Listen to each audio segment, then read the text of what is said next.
Hi everybody, it's Az here from HeelvsBabyface, and I'm really excited to talk about this first Joker trailer, which is dropped. The Joker is going to cinemas October 4th of this year, because to me, this was the Joker film that nobody asked for and nobody wanted.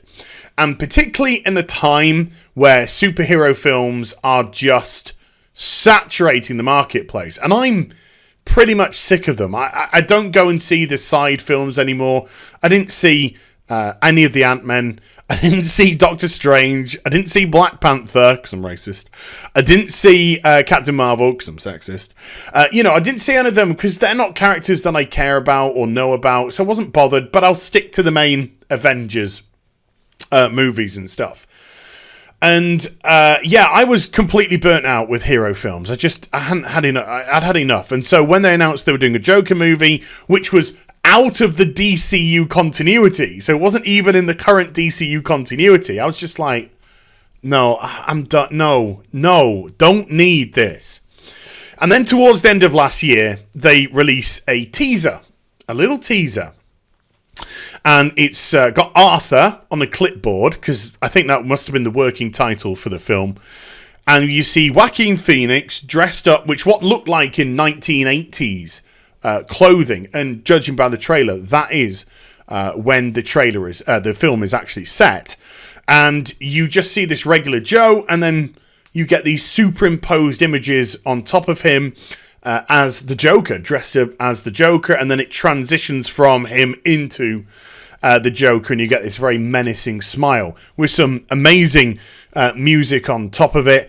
It worked, and suddenly I was like, okay, I'm really interested. And one of the reasons why it really interested me was because the setting was going to be most likely the 1980s, it brought me back to my own personal Batman story, which is I started becoming interested in Batman in 1989, when I went to the cinema and I saw Tim Burton's Batman. And until then, my own only dealings with Batman had been the 1960s films with TV series with Adam West and Burt Ward and such. So Batman was very light and very campy. And then as a young boy going to see the Batman film at the cinema, suddenly he became the Dark Knight. He became this dark, broody character, and you never knew. It's just like, oh my goodness, this take on Batman is insane. Absolutely insane. And this was really a carryover from people like Denny O'Neil and Neil Adams doing some incredible work in the 70s and 80s with Batman, and then Frank Miller's The Dark Knight, of course, which dealt with a much older Batman and put him in a very gritty and dark setting. So they were really the pioneers for the Batman that we know today. So it wasn't until 1992 that I started to get into the Batman comic. After Batman Returns, I was so invested in this character that I wanted to know where he came from, what his comic roots truly were. We all knew the story of his parents being killed in Crime Alley, but I wanted to know what this character was really about. I wanted to see the meat and potatoes of who he was. And I picked up just before the Nightfall storyline happened, and the Nightfall storyline is where Bane breaks his back, and he has to retire for a while, and Azrael takes over as Batman, and he becomes a much more violent version of Batman. And so I started dealing with all of that, but I had to go back and read older stories because I was so interested. And so I read The Dark Knight, and I read things like Batman the Cult, which was incredibly dark and incredibly fascinating as well. And then, of course, probably, other than The Dark Knight, the most famous Batman, although it's really a Joker story, which of course is The Killing Joke. And The Killing Joke is a story about how the Joker believes that he can drive anyone crazy. He can drive anybody crazy. And so he shoots and paralyzes Barbara Gordon, Commissioner Gordon's daughter. He then strips her, takes photographs of her, kidnaps Commissioner Gordon, and makes him go through this almost like fun fair where he has all the images of what he's done to Barbara Gordon, to his daughter. And he does this in an effort to try and drive Commissioner Gordon crazy. But Commissioner Gordon won't break. And it ends with this incredible scene between the Joker and Batman, where Batman is so incensed by what he's done because Barbara Gordon was actually Batgirl. Currently, I think a retired Batgirl. She wasn't an active Batgirl, but she was Batgirl. And Gordon says to Batman, we take him in. We take him in by the book. You know, Gordon really shows how morally strong he is and how much strength of character he has put up against all this horrific stuff that the Joker has done to him. And then you have Batman and the Joker at the end talking, and you have the Joker kind of almost opening up to Batman and saying to him, look, I had a bad day once. And throughout the whole of the book, you got little snippets of storyline from when he was just a regular person and how his wife was pregnant and how she died with their baby and how he was a failed comic and he couldn't get things and how he broke, how he was forced into crime to try and make ends meet. And the irony was his wife died while he was doing the job, and then he falls into the vat, of course, and he gets turned and becomes the Joker. And so you have this very tragic Joker story going on in the back while he's doing, in present day, this horrendous stuff to Commissioner Gordon, murdering people along the way, etc. And then it just ends with this joke between Batman and the Joker. And it's been a load of years since I've read The Killing Joke, but it goes something like two criminals were on the rooftop and one criminal jumps over a gap between two buildings, and one criminal says to the other, jump across, and he's like, I can't, I'm too scared. And so the criminal says, okay, I'll put on my flashlight and you walk across the beam to the other side. And the criminal goes, don't be stupid. And he's like, why? What's so stupid about that? And he says, well, I'll get halfway across and you'll turn it off. And it's just this naff joke, and then the Joker starts laughing, and then Batman starts laughing, and the imagery just like pans down to just the rain on the street, and then the laughing that's between them stops. Now there's multiple different permeations of the ending. Some people just say the ending is the police arrived because you saw the sirens in the lights in the rain. The police arrived and took the Joker away. When questioned about the ending, it was said that Batman broke his neck.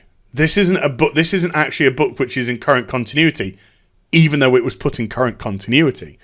And Batman actually off camera just snaps the Joker's neck, stops him from ever hurting anyone ever again.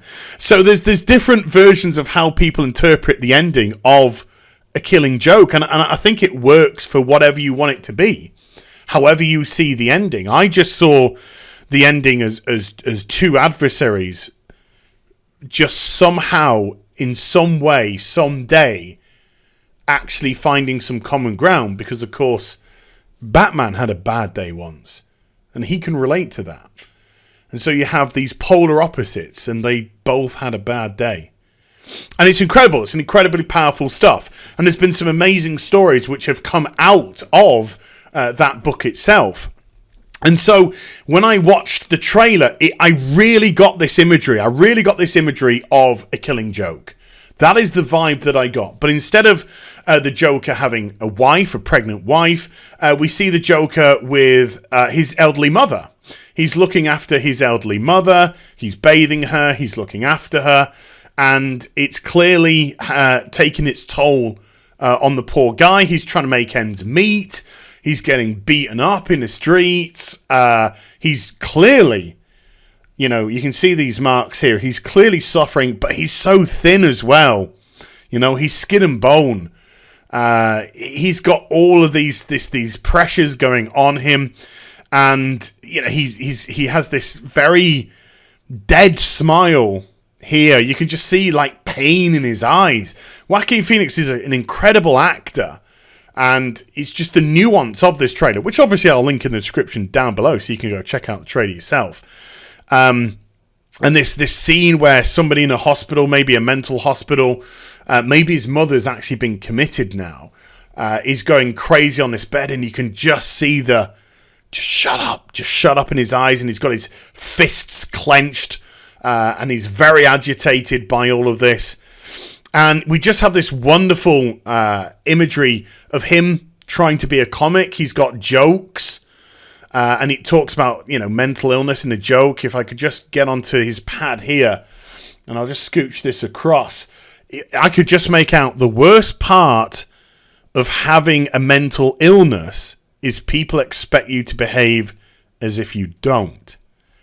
So, it's dealing with some pretty hefty themes here. And yeah, it's just so captivating. The performance by Joaquin Phoenix is just so captivating in this small trailer. So I think he will lose his mother. This is the way that I see things. A nice little link to the Batman mythos is Brett Cullen is shown in the trailer. And Brett Cullen is actually going to play Thomas Wayne, which of course means there's going to be no Batman in this at all. This is pre-Batman because, of course, Thomas Wayne and Martha Wayne have to be murdered before there can be a Batman. And so this is set pre-Batman, so we won't get any of that, which I'm actually very happy with, indeed, because I think it just allows Joaquin Phoenix to go full with this character of his. And Brett Cullen also played the Congressman in The Dark Knight Rises. And he also had a part in Person of Interest, which was produced by Jonathan Nolan, Christopher Nolan's brother. And so there's a lot of link with Brett Cullen and the Dark Knight and the Nolan brothers. So that was really cool to see. And there's also going to be Alfred Pennyworth in, but I don't think we see him in the trailer. Here he is. There's Brett Cullen. He's actually going to be Thomas Wayne. And then we have, look at this, just this gauntly thin Joaquin Phoenix as the Joker. Just as Arthur. He's going to be Arthur in this. That's the name they're going to give to him. But of course, back in the 80s and 90s, that's what the Joker was. He was this incredibly thin, wiry person. Then we have a little bit of imagery which is kind of indicative of almost It, as he's trying to put this smile on a kid's face because he's doing it to himself earlier in the trailer. He's doing this. He's trying to get a smile. He clearly is a comic that just can't smile. He's somebody who's so damaged inside. He can't smile. He can't elicit that emotion. He tries to just laugh uncontrollably in an effort to make it happen. And by the way, I'm calling that this is Bruce Wayne. And this is actually the Wayne estate that he's outside of. And maybe in this film, it could potentially lead up to the Joker, and maybe not Joseph Chill being responsible for the death of Bruce's parents. But that's just a theory I'm playing with. Then when you just have this absolutely, what I thought was breathtaking. I've got no sound here, but there's just this breathtaking bit where he comes down the corridor. Oh my God, just the imagery of that is, oh my Lord. I got goosebumps. I got absolute goosebumps the way they just slowed it down, the way he just casually, the cut of the camera, it just really, really kind of had that sinister Joker vibe. And I love the costume that they're going with for the Joker. So October, we're going to get to see it. I'm really intrigued now because to me this isn't a superhero movie. This is a movie about a very damaged character and his descent into madness. And I think it's going to be absolutely fascinating. And I would be remiss if I didn't mention the score. Smile, though your heart is breaking. Yes, it's very on the nose, no pun intended. Yes, it's very obvious, but that's the point, I think. It's very clear what is happening. There's no need for that sort of subtlety. And it does bind together the clips exceptionally well. And I know they are specifically made for the trailer, but it just worked amazingly. So you have this setting, 1970s, 1980s. The film feels more like Taxi Driver than it does a superhero film. And, oh, my goodness me, I am very excited to see where this film could potentially go. So check out the link in the description down below, which will take you to the trailer, and then let me know what you think in the comments section. Hope you enjoyed the vid. If you did, do give it a thumbs up and also subscribe to the channel. Follow me on social media and Twitch for live streaming. Links there in the description box down below, and I'll be back with some more stuff very soon. You take care. Bye for now.